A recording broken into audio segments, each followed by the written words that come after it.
Hello everyone, welcome back to Sheff Utd. I hope you all are well, you're good, you all are having a great day. And now I'm back with a video I really love to do, Premier League predictions, Game Week 6. And I'm always so excited to do Premier League prediction. I'm so happy, I love the league and I love to talk about every match. So please do hit the like, subscribe, hit the bell icon, and please stay with me till the end for all the matches and let me know your prediction and opinion as well. So we have got some exciting matches this week, some big matches at the top end of the table and the bottom end of the table. So starting off with the first match to talk about, that is Manchester City versus Nottingham Forest. See guys, for me, Nottingham Forest so far from away from home have been better than last season. They went away to Old Trafford, got a 2-0 lead. They lost but really played very well. Against Arsenal, they lost 2-1, really played well in that match as well, defended well, and they went away to Stamford Bridge, kept a clean sheet and beat Chelsea. But right now, who can't beat Chelsea? But still, it's a massive victory. But I think what Nottingham Forest will do in this game is they'll sit too much back. And if there's any team in the league you don't want to sit against, who are going to suffocate you, destroy you, that is Manchester City. And now with Jeremy Doku, they have Phil Foden, Bernardo Silva, Erling Haaland.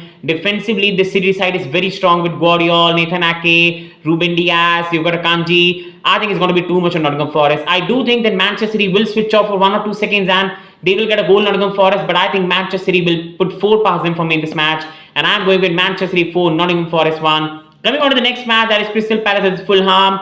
I think Fulham so far have done fine in this campaign, but I've not been really impressed with their performances. I still believe Fulham are letting too many chances, like against Luton, they give too many chances away. Against Everton on the first day, they were very lucky to not at least draw that game. They were not the better team. And right now, I think Palhinha again, he has been playing fine, but again, he has signed a new deal as well. But is he going to play the way he did last season? Because he know his move was ruined. But I don't want to talk much about it, to be honest. But I think Fulham right now are a team which is playing with unity under a very good manager, Marco Silva. But I think losing Mitrovic has made them lose a striker and a bit of goals in the team. While Crystal Palace are the same like Fulham in terms of they don't have goals. They have nice players. Eze, Edouard really is doing fine this season. They have a very good midfield of Doucouré right now, Lerma. They have a very good back four of Anderson. They've got Mark Guehi. They've got Tyrick Mitchell, Ward. But the problem for them has always been the damn goals. They scored 3 against Wolverhampton Wanderers. They also scored a goal last game week. But the problem for them again remains that the goals are not too much exclusive for them.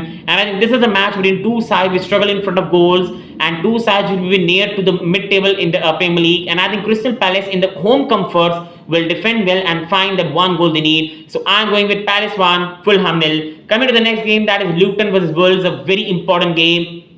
Both the sides have shown some promising signs. Wolves were absolutely outstanding in the first half against Liverpool. They were absolutely up for it. They could have taken a 2-0 lead, but Matheus Cunha, like he did at Old Trafford, missed his chance. Matheus Cunha has so far played really well in this campaign. He's running with the ball, his athleticism, his physicality. But one thing the guy doesn't have is finishing. And Wolves could have been 2-0 up against Liverpool. They did not take the chances, and what happened? They lost 3-1. Against Manchester United, they scored 0 goals. What happened? Varane scored the winner, and they lost. So Wolves have no goals right now. Luton Town played well against Fulham, but again they cannot score goals and very inexperienced. And I think I'm going with a 1-1 draw in this game. Both the side doesn't have goal. The Luton crowd will be up for it, but they are still very inexperienced. And I'm going with Luton Town 1, Wolverhampton Wanderers 1. Coming to the fourth game, and that is Brentford versus Everton.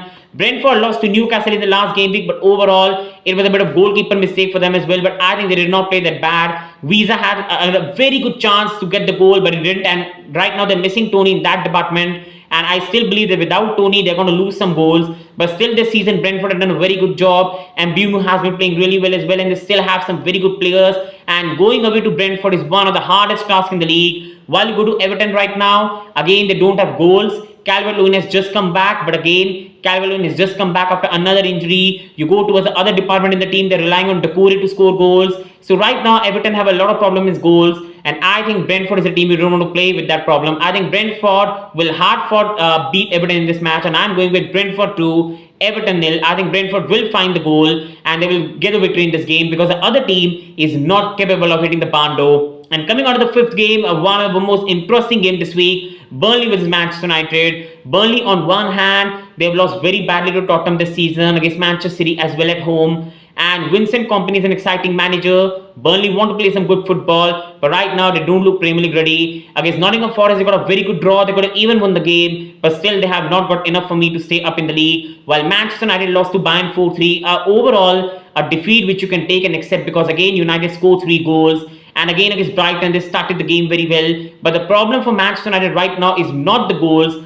It is a bit of goals because they're not clinical. They should have got 2-0 lead by halftime against Tottenham. They should have got a goal against Brighton in the first 15 minutes. So yes, it is a problem. But the biggest concern is shipping 3 goals to Brighton, 4 to Bayern and 3 to Arsenal. That is still the biggest concern for Manchester United, and defensively they're not looking good. But if there's any team for them to find the form back and get the captain back on the track, that is Burnley and the fixtures they've got coming up. And I think with Rashford, with Rasmus Højlund, I think Burnley will not be able to handle that, and I think United is going to put 3 goals past him. And I think Burnley, because of United's porous defense, will find one. So I think it's going to be Burnley 1, Manchester United 3 for me in this game. And coming on to Chelsea with Aston Villa. See, I'm a Chelsea fan, but I'm going to be absolutely unbiased in this prediction. I just cannot see us winning this game, but I also cannot see us losing this game. I think the problem with both the sides right now is Aston Villa have some injuries in defense as well. Sadly, Tyrone Mings is injured for a long time. Bundy is out as well for the long time. So right now they have injury problems as well. Wishing the best for the players, but they are a very good team attackingly still. They're not scoring goals, but that is because they have been playing opponents like where they play Crystal Palace, where they won't get that much space. Against Liverpool, they had some chances, but they missed their chance. But Liverpool at Anfield is a very difficult team to beat. And when the team is already 1-0 up within 3 minutes, it's tough to come back. But you're playing a Chelsea side which is not capable of scoring goals. They've got players like Moussa Diaby, Ollie Watkins, Leon Bailey on the counter attack. Thiago Silva, as much as I love him, is slow. Lewis Colwill is not one of the fastest centre backs. And I think this is where Aston Villa will find goals at Stamford Bridge. And I can see them putting 2 past us. But I think their defense is not good. Lucas Digne against Raheem Sterling. I see the other side, if Mudryk plays, Mudryk, or even a Cole Palmer, or even let's say Mudryk with, if like Chilwell plays at the left back and not Colwill, taking on, you can say, Matty Cash. I think that's where Chelsea will capitalize, and I think it's going to be Chelsea 2, Aston Villa 2 in this match. And again, it could be a bit of toxic atmosphere if Chelsea don't win the game, but I think right now Chelsea are an under 23 side and they're not ready for me, and this is going to be a very hard long season for Chelsea fans.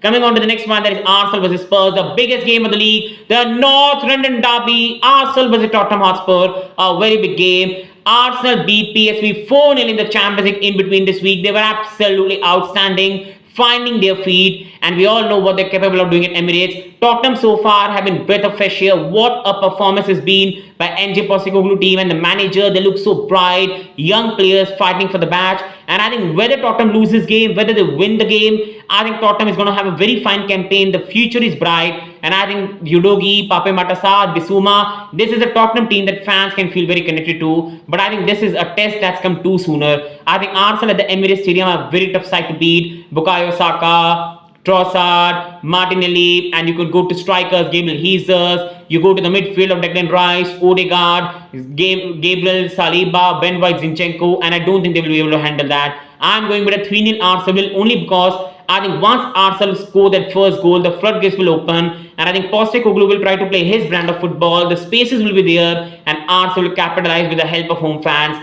So I think it's going to be a bit of battering, but for Tottenham, it's just about learning and growing as they go on.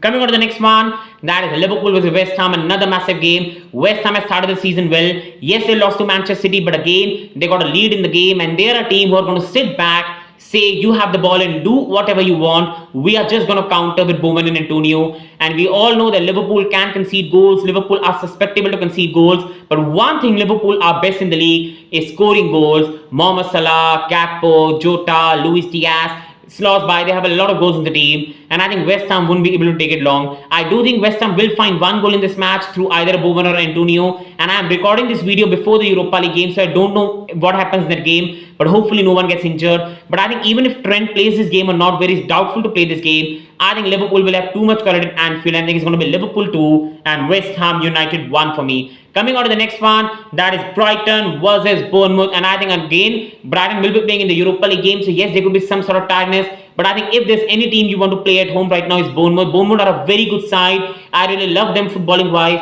but I think even against Chelsea they should have taken some of the chances. I still believe Bournemouth have no goals right now, and again I think Bournemouth is a team which will try to play good football against Brighton, and that will favour the Brighton attackers. And I think at home Brighton will find 3 goals past him, but I do believe a Dominic Solanke or even a Tavernier, I think Bournemouth will find the goal back, and it's going to be Brighton 3 and it's going to be Bournemouth 1. And coming on to the last game of the week, Sheffield United versus Newcastle. I think Newcastle have got good fixture list right now. They've beaten Brentford, got a 0-0 draw against AC Milan in the Champions League, and I think they're going to keep another clean sheet. For Sheffield United, they were very impressive against Tottenham, defensively solid, and sadly they lost in the end against Tottenham. But I think Sheffield United will try to do the same. But again, the only problem with Sheffield United will be that I think they are playing another physical side in Newcastle. So I think set piece and everything, Newcastle will defend better than Spurs.